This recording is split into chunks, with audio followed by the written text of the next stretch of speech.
Good morning, everybody. Today we are going to take something very new in our English, that is summary writing. Although it has not been explained to you what is summary writing, but I don't think there's a need of explaining to you because it's very easy. So in this today's video, what we are going to do is we are going to write the summary for My Bed is a Boat. So this chapter has already come in your assessments. My Bed is a Boat, where there's a boy, and it is written by R.L. Stevenson. There's a boy who just speaks of his experiences while he's with the nurse and while he's traveling in his imaginations.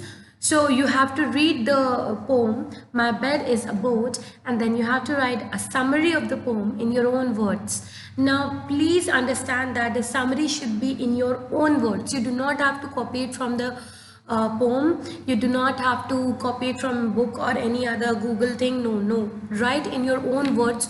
What do you understand by the poem?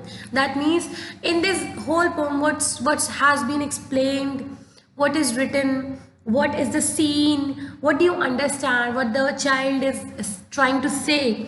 So you have to write a summary, okay? And if you want to take a help of the summary, you can take page number 99, question number A, the comprehension section. It has the summary of your poem, right? From there you can try and take help, but do not copy that summary. You have to write a summary of your own, that what do you understand by the poem, what is happening in the poem. Okay, so let me just recapitulate the poem, and some of it is, I'll explain the meaning of it in a brief, and then you will write the summary of this poem in your English revision copy. Okay, please, if you have not maintained one English revision copy, please make one English revision copy, because before every assessment we go through multiple revision tests, and that is why English assessment copy or English revision copy is important for you, to have a track of all the tests we go through. So My Bed is a Boat, written by R.L. Stevenson. It says, nurse helps me when I embark. She girds me in my sailor's coat and starts me in the dark. That means this, first of all, this whole poem is based on imagination, that the child or the boy is imagining, okay, what nurse is taking care of the child, and nurse helps him to start the journey. What's the meaning of embark? To start journey or to begin a journey. Okay. She girds me in my sailor's coat. Here the girds me has been used to dress up, like I'm wearing the sailor's coat and my mother helped me wear this, so that is how the nurse also helps the boy to wear the sailor's coat, and starts me in the dark. That means starts my journey, that means sends me off to the journey in the dark. The dark stays here, that the poem has been imagined in at the night scene. Okay, the scene is night where it has been imagined. At night I go on board and say good night to all my dear friends on shore. I shut my eyes and sail away and see and hear no more. That means he's saying no, it comes to the night, that at night he boards. Boards means goes off to the journey. Boarding a plane, boarding a flight, boarding a train. That means going off the journey, going in the journey, or you are traveling in the train. Okay.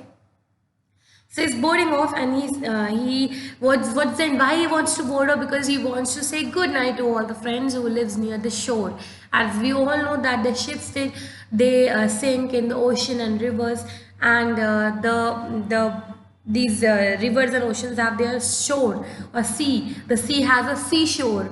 Okay, so there people live, and people here can be us, can be people like us. It can be the friends can be small insects, they can be crab, they can be turtles who live on the shore. Okay, so he just wants to say good night to all of the friends, so he wants to travel on the sea. Okay, I shut my eyes and sail away and see and hear no more. And then it all becomes silent, and he just imagines being in the sea waves and traveling around the shore.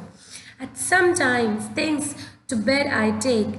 Sometimes he's saying that if I'm going to say good night to all the friends, and if I find something really nice on the seashore, I just take it and I'll say okay bye.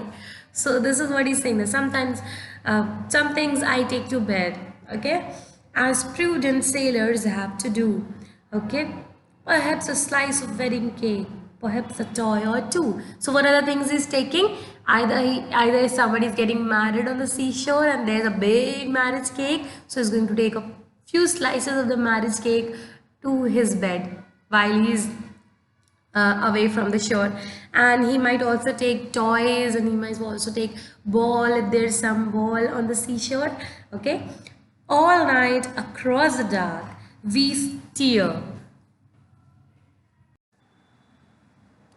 All night we all night across the dark we steer. Steer means controlling the direction. That means steering. You have a car steering. वो क्या करता है? It controls the direction of the car in which the car is going to move. Similarly, steer here is used for the word to control the direction of the ship, because the boy is traveling in a ship, so he's trying to control the direction of the ship by steering. Okay.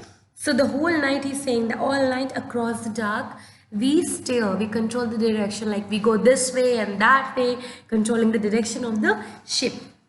But when the day returns at last, so the whole night he's imagining that he is visiting all the seashores and every friend on the seashore, and then when it is morning and the night is over, safe in my room beside the pyre. Pyre means structure used to tie boats to shore. That means you must have seen some big logs of wood which are attached to, if you see a boat, then we have a long rope attached to the board, and then what the fishermen do, they just take that long rope and drag it towards the big log of wood, and they tie it around like this so that their boat doesn't sail away, okay.